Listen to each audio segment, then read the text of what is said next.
Technology and e-commerce have helped in accelerating digital penetration and bringing new customers for MSMEs. And on this road of technological transformation, it is now imperative that businesses develop digitally savvy talent. Joining us today is Mr. Praful Mattu, Director Software Development, Amazon India, in a fireside chat with Debjani Ghosh, President NASSCOM, and Karthik Rajaram, Country Head Freshworks, about the importance of skilling Indian MSMEs.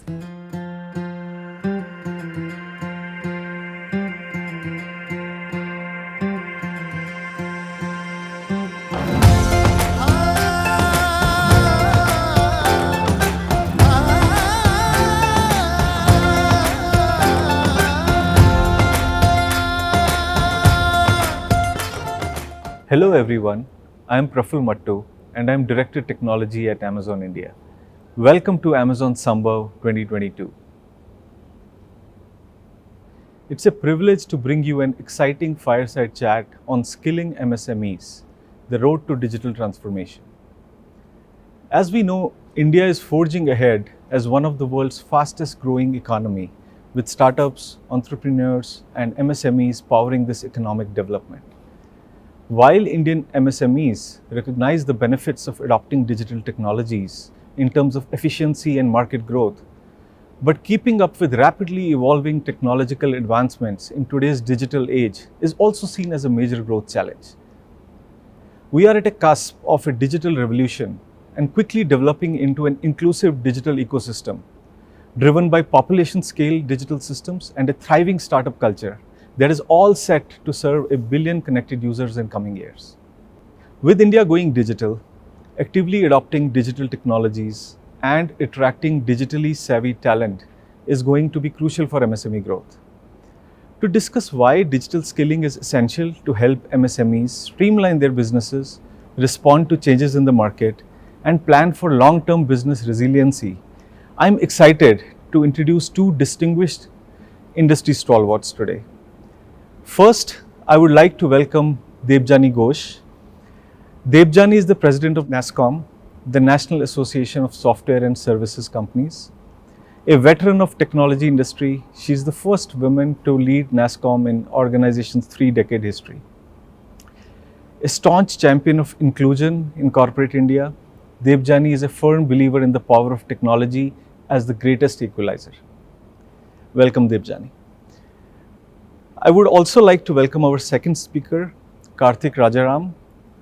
Karthik is the country head for India business at Freshworks. He leads the company's digital transformation projects for marquee customers in the region.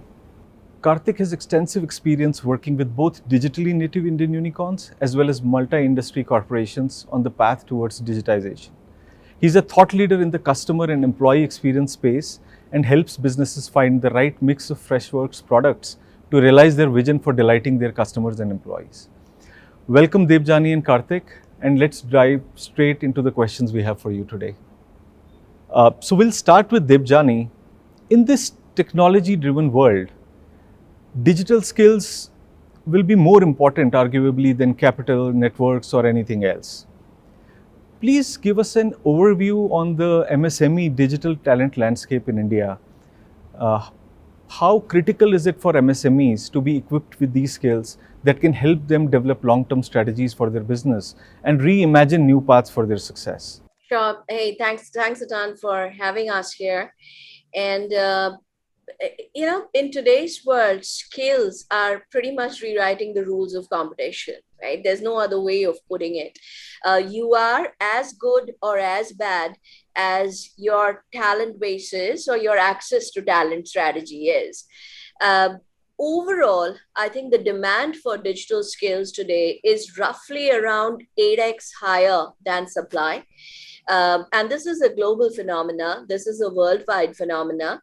And at the rate at which demand is growing, we expect it to reach around 20x in the next 1 or 2 years. So it's at a place where we have every right to be worried.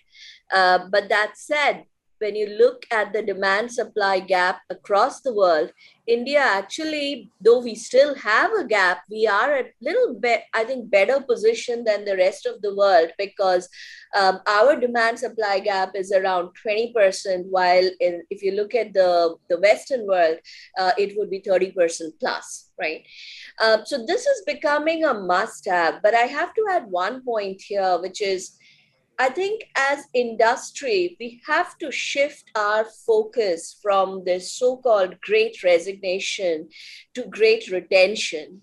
We have to get obsessive about keeping the people that we have. And, they're also being headhunted. And we have to start, I think, as organizations, obsessing much more about talent shortage and where do we find the next talent that we need to hire, to how do we keep the great talent that we already have? How do we upskill them faster? How do we reskill them?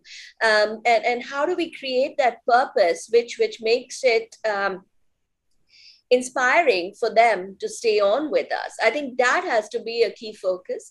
That said, I also think it's very important for companies, especially SMEs, to start looking at alternative talent pools when they are hiring.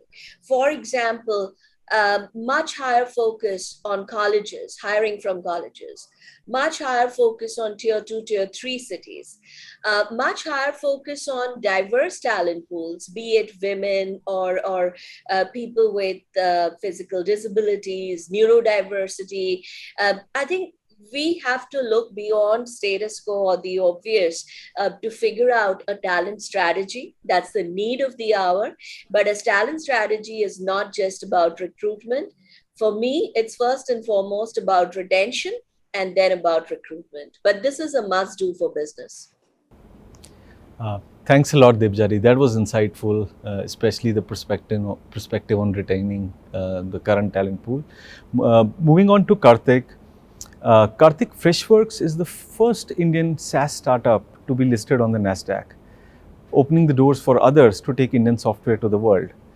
Taking a leaf from Freshworks' playbook, can you share your perspective on why technology was a big business differentiator in your company's journey? And how should MSMEs across sector think about digital skills, and what are the opportunities that they can leverage? Yeah, sure. Firstly, thanks for having me here. It's fantastic. Right. So I think, like you rightly said, Freshworks has been one of the pioneers in the sense that we're the first company to IPO out of India. But fundamentally, when we look at digital transformation, right, and my team and I have had the incredible good fortune of having front row seats and work with MSMEs, especially the last couple of years across the spectrum on the digital maturity curve. On the one hand of the spectrum, we work with the digital indifference or the digital observers, right? People who are taking the first tentative steps towards digitization and their journey. And on the other side of the spectrum, we have these digital natives that are literally innovating at the speed of light and keeping us on our toes, right? And we've had the good fortune of seeing it. And from our perspective, we look at essentially 4 elements. One is from a model standpoint, we look at 4 things. One is the digital strategy in the organization, right? Is there a roadmap? Is there a well thought out strategy? And is the organization set up for the digital transformation? Second, we look at processes and governance, which is essentially, are the core processes being automated? How does automation play a critical role in the transformation journey? Third, we look at people, which Debjani beautifully articulated, right? Do we have the right people, the right kind of skill sets? And more important than hiring, is there a plan and a strategy to retain them, to manage them, to motivate them, and keep them engaged? And last but not the least is tech, right? Are we partnering with the right tech partners in the ecosystem for the transformation, right? And we find organizations across the spectrum grappling with challenges, and they're at different stages. On the one side, we are seeing these companies which are just making the first step towards transformation, who are grappling with basic challenges of not even having a strategy, or the people on the other end of the spectrum. We are seeing the digital natives which want to have a 360-degree view into the customer. They want to look at analytics in a very deliberate way, right? So these are challenges that we see across the spectrum, and we've had the good fortune of working with all of these and working and being a part of the journey. Awesome. Thanks, Karthik. Moving on, NASSCOM has forged multiple partnerships with leading tech businesses, startups, and governments to reskill and upskill businesses of all sizes to address technology gaps in their businesses. When it comes to MSMEs, a common perception about them is that they are too near-term focused, but digitization is a long-term journey. At the same time, there is a lot of talk about digital, but perhaps not so much about digital skilling. What are your views on this aspect, Debjani? COVID has been such a tough teacher for all of us. It's the one thing it has done is it has turned all of us, willing or unwilling, into very fast learners. And that's the change in mindset we are seeing across sectors. So NASSCOM works with nearly over 2,000 to 2,500 SMEs across India, across verticals. And today, if you talk to any of these SMEs, the first thing on their list is skills, it's talent.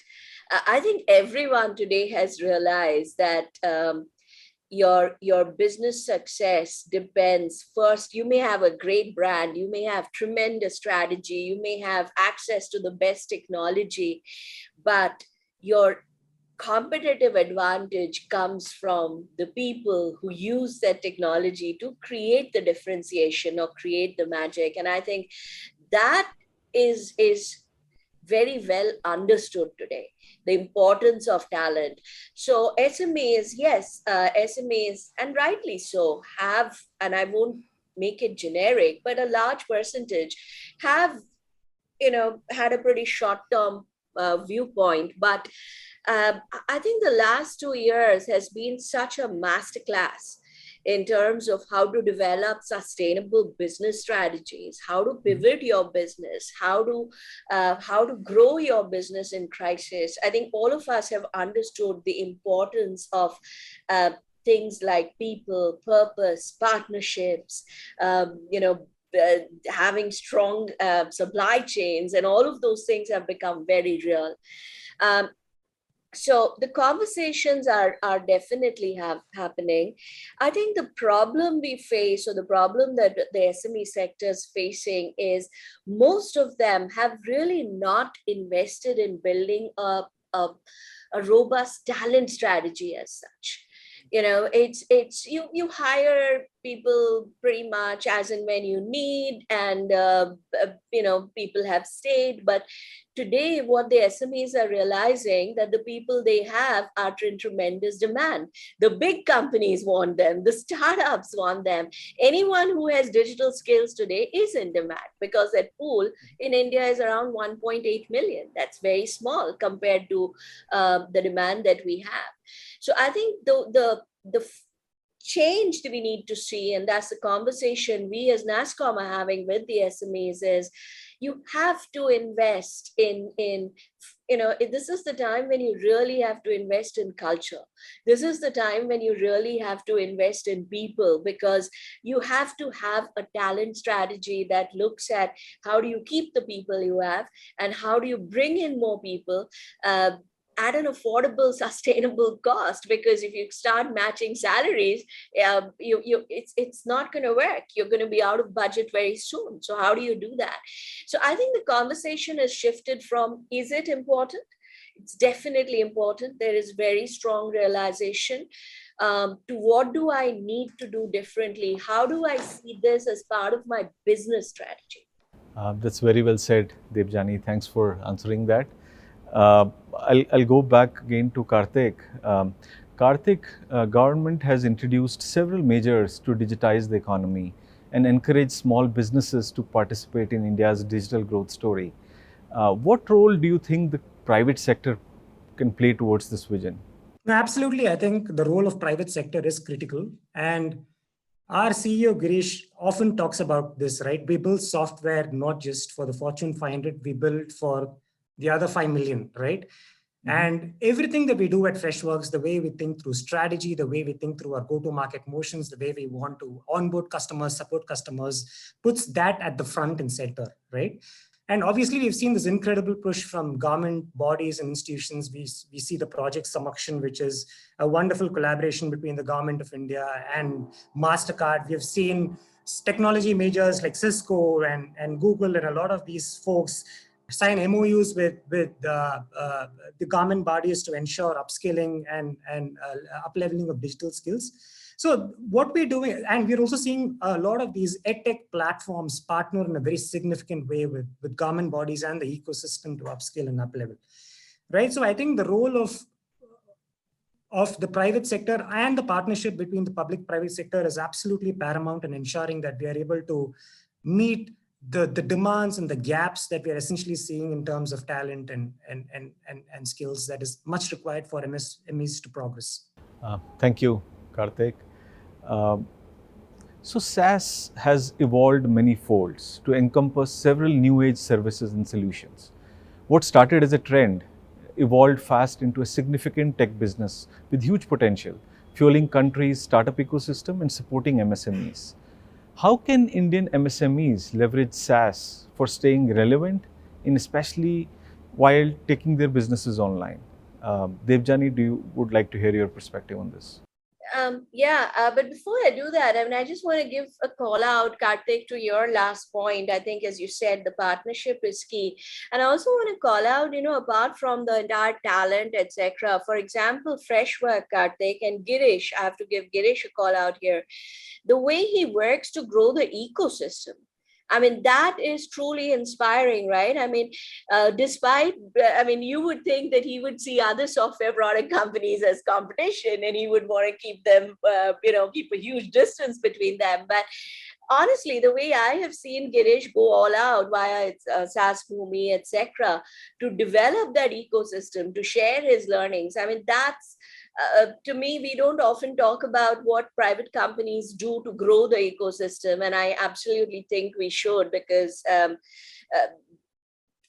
to me, that's like teaching us to fish versus handing a fish over to us, because that's what will build sustainability. Going to your question, I think, the entire software product ecosystem, we are seeing phenomenal growth in India. And we are seeing tremendous acceptance of Indian SaaS by software products and SaaS by global enterprises. And I think Freshworks has played a tremendous role in making world-class from India truly, truly legit. And it's time that Indian enterprises now need to step up and start looking at software products and SaaS, and especially start looking at Indian companies to meet these needs. Now, it's important to realize that there is a unique value proposition. Actually, it's cumulative of 3-4 advantages that the Indian SaaS players are bringing, which is something I think the global enterprises have understood very well. It's time for Indian enterprises to understand and to leverage, right? First, I think our unique value proposition has been in helping the growth of the sector very sustainably. I'll talk about a few things. One, our software product companies manage to tweak the products to adjust to market needs much faster than anyone else. And there are several cases where you've seen how agile they are. When you talk about customer centricity, they are the role models of customer centricity in terms of understanding the problem and then quickly going and figuring out how to customize to meet that problem. Not just in terms of the services they offer or the products they offer, but also in terms of innovative pricing models. We've seen tremendous innovation when it comes to customized pricing or differentiated pricing models for customers to meet their needs. And that's why this ecosystem, the SaaS ecosystem, has done so wonderfully well, reaching out to SME startups than any other sector, because they're able to meet the needs of the business. Third, I would say the solutions developed by these companies are very, very scalable and easy to deploy. They're cloud ready. And this is an advantage that Indian enterprise, especially the Indian middle and small enterprises, have to leverage to the fullest. This is the best way they can kick off their digital transformation journey, right? Another thing I'll talk about is that majority of the products offered by the Indian firms are very easily extensible, through native integration, open APIs, which makes it extremely easy for a small company that may not have a very large IT workforce to adopt and to scale. And the entire servicing can be done OTA over the with via the cloud. So it becomes tremendously easy for a company when they're looking at how to begin their digital transformation journey, what services, what products, because it's not just about buying the services and products, it's about the partnerships. You need someone who'll quickly understand your business, who'll customize for your business, who'll be able to service you every stage of the way. And I think that's the benefit of this ecosystem. Karthik can, I'm sure, throw much more light on it. No, I couldn't have said it better. Yeah. Absolutely. Very well said about the power of ecosystem and the network effect. Karthik, moving back again to you, there is a considerable skill gap between the requirements of MSMEs and the qualification and training that their employees receive today. My question to you is how MSMEs can invest in the right digital channels and tools? How can they be trained to adopt new technological tools, especially SaaS products, which are easy to use and do not require specialized skill sets? Absolutely. No, I think it's fundamentally a question of build versus buy. And in the context of MSMEs, it is mostly buy, right? I mean, because they probably don't have the kind of bandwidth or the engineering muscle or the product management experience that some of the larger organizations have to build it on their own. So it's largely a question of buying. And when it comes to going and partnering with tech providers, I think one of the things that a key consideration is the entry barrier, right? We want to keep the cost of entry extremely low, and that's where SaaS kicks in. And SaaS comes with its own fundamental advantages, right? There's incredible flexibility. You can scale very quickly. You can, like Freshworks, for example, was a global product company from day one. Our first customer came from Australia, right? Our first 8 customers came from 5 different continents. That's because we are obviously a SaaS business. We were cloud first, and we partnered with the likes of AWS, which gave us the scale and the predictability of expenses, right? And even the payments were streamlined. Our go-to-market motions were very optimized for a digital-first world.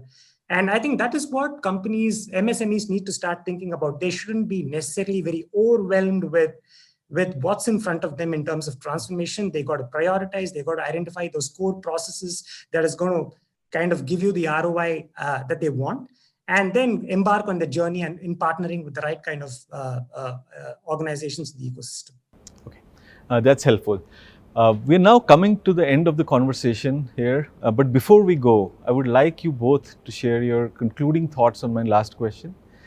So what's your advice to different cohorts of MSMEs who are listening to us here today and are looking at the digitization in the current environment?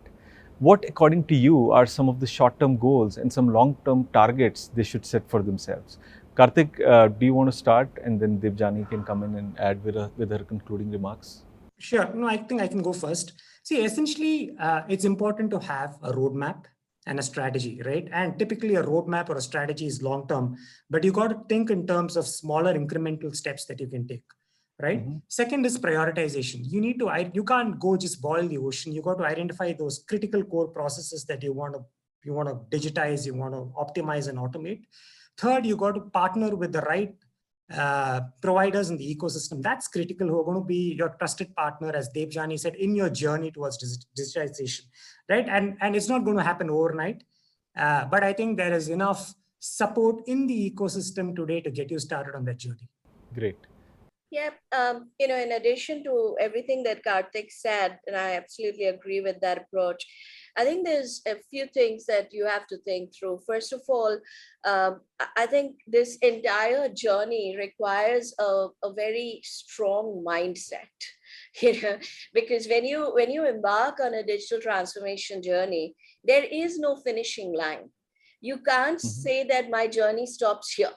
Right? There is no finishing line, or there's no goalpost that you can clearly see. This is a lifelong journey that you have embarked on, and you will have to continue to learn and continue to adapt, and you'll have to basically get very comfortable with it because this is here to stay.